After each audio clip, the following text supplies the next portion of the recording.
लक्ष्मीपूजनाच्या दिवशी पूजा तर सगळेच लोक करतात.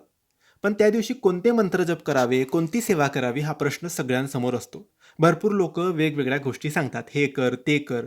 परंतु मित्रांनो, यावर्षी 21 तारखेला लक्ष्मीपूजन आहे. संध्याकाळी प्रत्येकाच्या घरात पूजन होतेच. ते पूजन झाल्यावर तुम्ही ही छोटीशी, सोपी, लक्ष्मीची आणि स्वामींची एकत्रित सेवा करा. स्वामी सुद्धा प्रसन्न होतील आणि लक्ष्मीपूजनाच्या दिवशी लक्ष्मी सुद्धा प्रसन्न होईल. ही सेवा मनापासून मनोभावाने विश्वासाने करायची आहे. सगळ्यांनी मिळून केली तरी चालेल, एकाने केली तरी चालेल. लक्ष्मीपूजनाची जेव्हा आपण पूजा मांडणी करू, ती सर्व आपली पूजा झाल्यानंतर तुम्ही ही सेवा लगेच करायची आहे. या सेवेत तुम्हाला सगळ्यात आधी वाचायचं आहे श्रीसूक्त 1 वेळेस, रामरक्षा 1 वेळेस, गुरुचरित्राचा 18वा अध्याय 1 वेळेस आणि विष्णू लक्ष्मी मंत्र आहे ओम श्रीम ह्रीम क्लीम श्रीम सिद्ध लक्ष्मी नारायण नमः.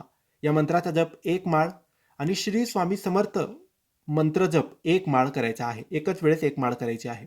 तर या गोष्टी एकूण 5 गोष्टी आहेत. या 5 गोष्टी तुम्हाला दिवाळीच्या दिवशी, लक्ष्मीपूजनाच्या दिवशी ही सेवा करायची आहे.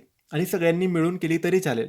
कोणी मंत्रजप केले, कोणी रामरक्षा वाचली, कोणी श्रीसूक्त वाचलं तरी चालेल. सगळ्यांनी मिळून केली तरी अतिउत्तम असतं आणि एकाने केली तरी चालेल. पण लक्ष्मीपूजनाच्या दिवशी ही सेवा अवश्य तुम्ही करायची आहे. धन्यवाद.